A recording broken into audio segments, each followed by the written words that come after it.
Speaker ఛాంబర్లో BAC సమావేశం ముగిసింది. ఈ నెల 19న ప్రభుత్వం బడ్జెట్ ప్రవేశపెట్టనుంది. ఈ నెల 27 వరకు బడ్జెట్ సమావేశాలు నిర్వహించాలని బీఏసీ నిర్ణయించింది. మరిన్ని వివరాలు మా ప్రతినిధి తిరుపాల ప్రత్యక్ష ప్రసారం ద్వారా అందిస్తారు.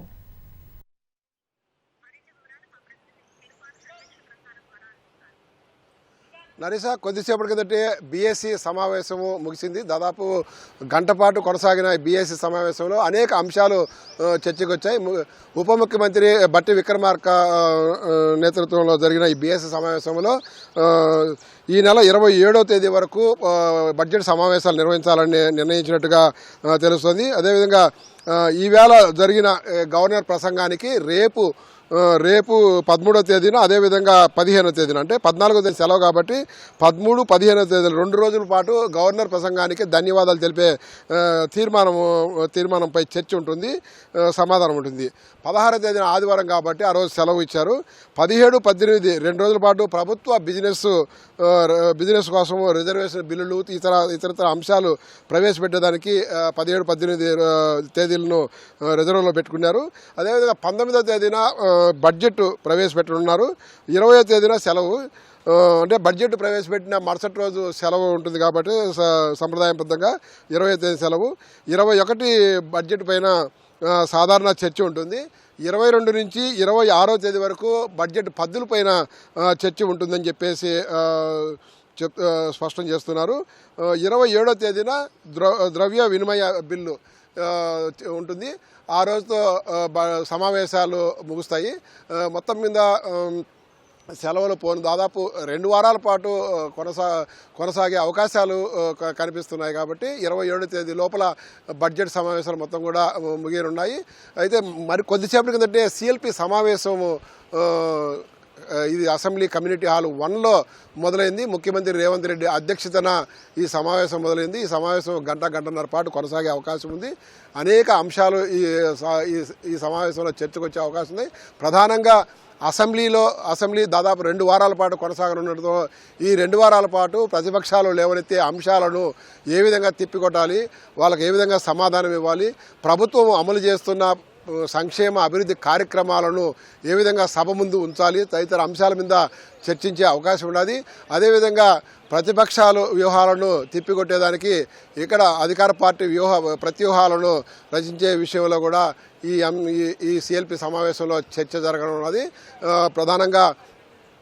ప్రధానంగా ప్రభుత్వం ఏవైతే చేపడుతుందో గత 15 నెలలుగా చేపడుతున్న సంక్షేమ అభివృద్ధి పథకాలను గడప గడపకు తీసుకుపోవడంలో పార్టీ పరంగా కొంత వెనుకంజ వేసినట్టుగా భావిస్తున్నట్టుగా ఏఐసిసి కూడా ఈ విషయంలో చొరవ చూపాలని చెప్పి ఇప్పటికే పిసిసి నాయకత్వానికి ఆదేశాలు ఇచ్చింది.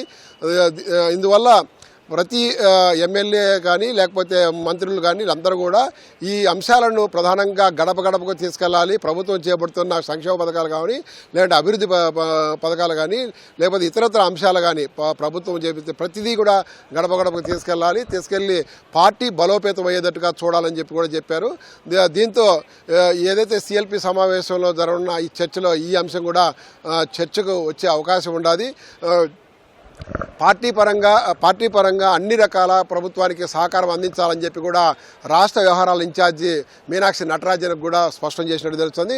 అదేవిధంగా రాష్ట్ర పిసిసి అధ్యక్షుడు కూడా ప్రభుత్వ పరంగా అన్ని విధాల సహకారం అందించాలి. ప్రభుత్వం చేపట్టే ప్రతి కార్యక్రమాన్ని ప్రజల్లోకి తీసుకెళ్లాలి. ప్రతిపక్షాలు చేసిన విమర్శలను తిప్పికొట్టాలని చెప్పి కూడా స్పష్టం చేసినట్టు తెలుసు. దీన్ని దృష్టిలో పెట్టుకొని ఈ సమావేశంలో అంశాలన్నింటినీ కూడా చర్చించే అవకాశం ఉంది. ప్రధానంగా ఇంకొకటి కులగణన పూర్తయింది. కులగణనకు సంబంధించి 42% త్వరలో జరగబోయే స్థానిక సంస్థల ఎన్నికల్లో బీసీలకు 42% రిజర్వేషన్ కల్పించే సంబంధించి బిల్లు ప్రవేశపెట్టే అంశంపైన కూడా చర్చ జరగనున్నది. అదేవిధంగా ఎస్సీ వర్గీకరణకు సంబంధించి కూడా ఈ సిఎల్పి సమావేశంలో చర్చ ఉంది. ఈ అంశాలన్నింటినీ కూడా సిఎల్పిలో చర్చించిన తర్వాతనే అసెంబ్లీలో చర్చకు పెట్టాలి. చర్చ పెట్టిన తర్వాత ఆమోదం తెలియజేసేటట్టుగా చూసుకోవాలని చెప్పేసి భావిస్తున్నట్టు తెలుస్తుంది.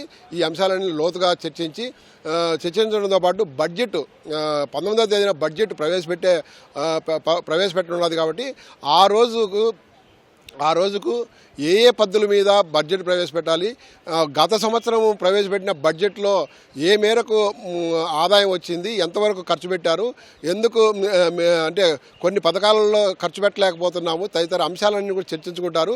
ఈసారి ప్రవేశపెట్టబోయే బడ్జెట్లో ఏ అంశాలకు అంశాలకు ప్రాధాన్యత కల్పించాలి, ఆ బడ్జెట్ కేటాయింపులు ఎలా ఉండాలి, గతంలో కేటాయించిన నిధులకు సంబంధించి ఎంతవరకు ఖర్చు చేశారు, ఎందుకు ఖర్చు చేయలేకపోయారు తదితర అంశాల మీద చర్చ జరుగుతుంది. అదేవిధంగా కులగణన జరిగింది కాబట్టి కులాల వారీగా సామాజిక వర్గాల వారీగా జనాభా కూడా ఎంతో లెక్క తేలింది కాబట్టి ఇప్పుడు బడ్జెట్ ప్రవేశపెట్టబోయే దాంట్లో ఆ కులగణన ప్రభావం కూడా ఉండొచ్చు అని చెప్పేసి పార్టీ వర్గాలు చెప్తున్నాయి. అంటే కులాల వారీగా జనాభా దామాసన బడ్జెట్ ప్రవేశపెట్టే అవకాశం ఉండదు. వాళ్ళందరికీ కూడా ప్రయోజనం చేకూర్చేటట్టుగా, బడుగు బలహీన వర్గాలకు ఎక్కువ ప్రయోజనం చేకూర్చేటట్టుగా ఈ బడ్జెట్ ఉంటుందని చెప్పేసి చెప్తున్నారు. కాబట్టి ఈ రేపు ప్రవేశపెట్టబోయే బడ్జెట్లో అనేక అంశాలను ఎస్సీ కానీ ఎస్టీ కానీ బీసీ సామాజిక వర్గాలకు సంబంధించిన బడ్జెట్ పెరిగే అవకాశాలు ఉన్నాయి. అదేవిధంగా వ్యవసాయము, విద్య, వైద్యం ఈ 3 రంగాలకు కూడా బడ్జెట్లో నిధులు పెంచే అవకాశం ఉండదు. వీటన్నిటిని దృష్టిలో పెట్టుకొని రాష్ట్ర ఆదాయాన్ని దృష్టిలో పెట్టుకొని బడ్జెట్ వాస్తవ రూపంలో బడ్జెట్ను ప్రవేశపెట్టే అవకాశాలు ఉన్నాయని చెప్పేసి పార్టీ వర్గాలు చెప్తున్నాయి. దాదాపు మరో గంట పాటు ఈ సిఎల్పి సమావేశం కొనసాగనున్నదని పార్టీ వర్గాలు చెప్తున్నాయి. Over to studio.